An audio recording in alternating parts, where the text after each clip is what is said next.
আসসালামু আলাইকুম। আগে গেলে বাগে খায়, ছোটবেলায় খুব বলতাম। যখন একসঙ্গে দৌড় দিতাম, হাইরা যাইতাম, পিছনে পইরা যাইতাম, তখন বলতাম আগে গেলে বাগে খায়। এই কথাটা আমার আজকে সারাদিনই মনে পড়তেছে। হ্যাঁ, আগে যারা চলে গেল তাদেরকে বাগে খায় কি না সময়ের ব্যাপার, দেখা যাক। সামনে একটা কঠিন সময় ভাই। হ্যাঁ, কঠিন সময়। উপরওয়ালার একটা কথা সবাইকে মাইনা নিতে হবে। আল্লাহ যা করে ভালোর জন্য করে। হ্যাঁ, আল্লাহ যা করে ভালোর জন্য করে। উনি যেটা চাইছে সেটাই হয়েছে। এই যে দেখতেছি অনেকে আইসা অনেক রকম অভিযোগ করতেছেন, কেন আমার ভোটটা কম হইলো, 900 ভোটে আমি হাইরা গেছি, আবার ভোট গণনা করতে হবে, আমার এখানে এই প্রবলেম ওই প্রবলেম, ভোট ঠিক মতো হয় নাই। কথা ঠিকই আছে, অনেক জায়গায় অনেক রকম প্রবলেম হয়েছে, কিন্তু মাইনা নিতে হবে। বেশি জায়গায় তো ভালো হয়েছে, ভালো ভোট হয়েছে। বিদেশি যেসব পর্যবেক্ষক আসছিল তারাও বলছে ভালো হয়েছে। আমার মনে হয় একদম গুপ্ত হয়ে যাওয়া উচিত, চুপচাপ হয়ে যাওয়া উচিত, একেবারেই গুপ্ত।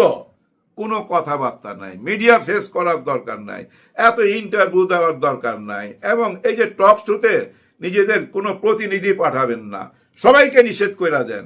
ওনারা একা একা টক শো করুক, সুযোগ কইরা দেন। 100 দিনের জন্য একদম 2 আঙ্গুল মুখে দিয়া চুপ হয়ে যান, আর আমরা দেখতে থাকি না প্রশাসন কি করে।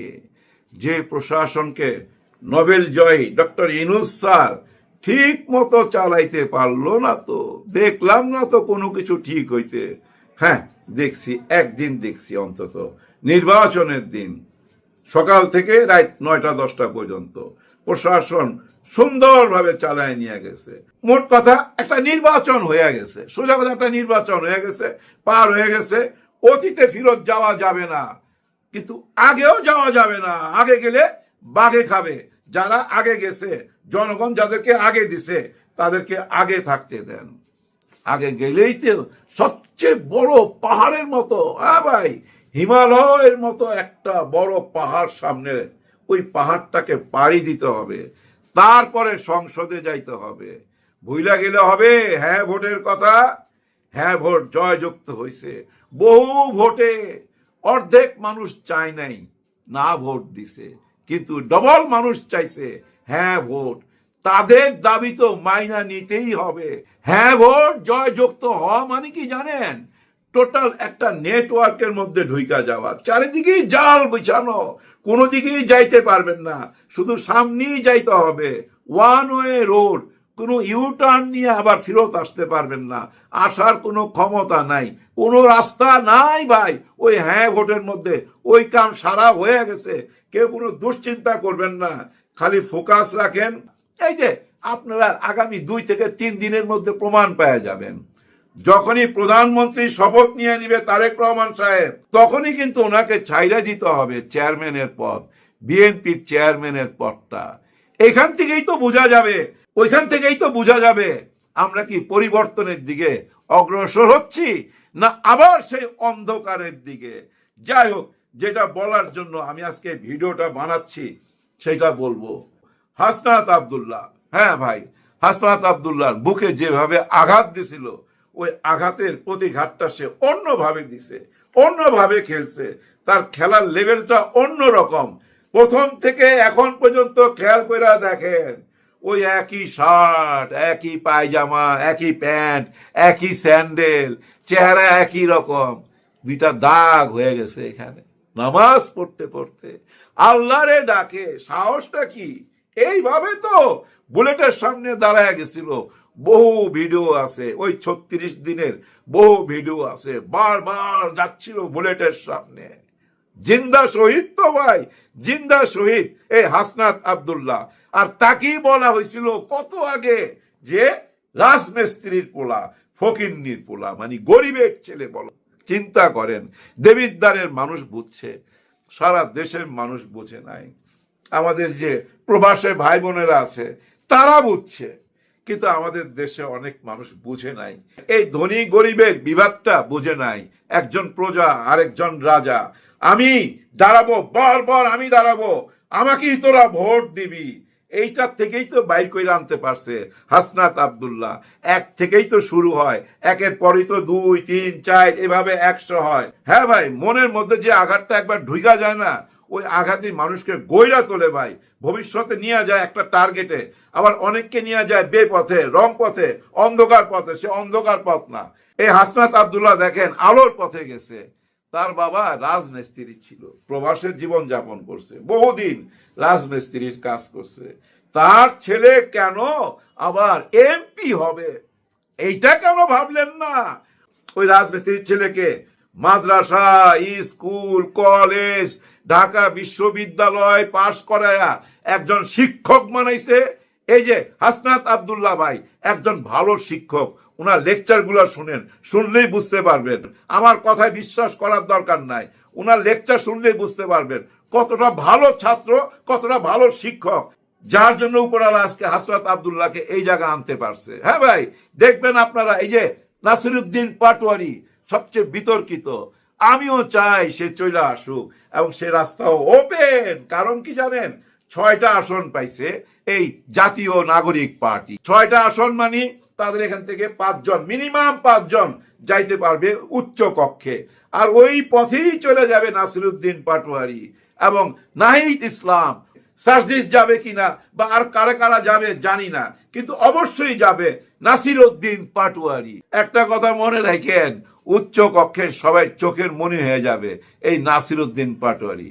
শিক্ষিত ছেলে ভাই, জ্ঞানী ছেলে, বাটপার না ভাই, একটু অন্যরকম কথাবার্তায় বেয়াদব বেয়াদব মনে হইতে পারে, কিন্তু ওই উচ্চ কক্ষে গিয়া সে কি বলে অপেক্ষা রাখেন।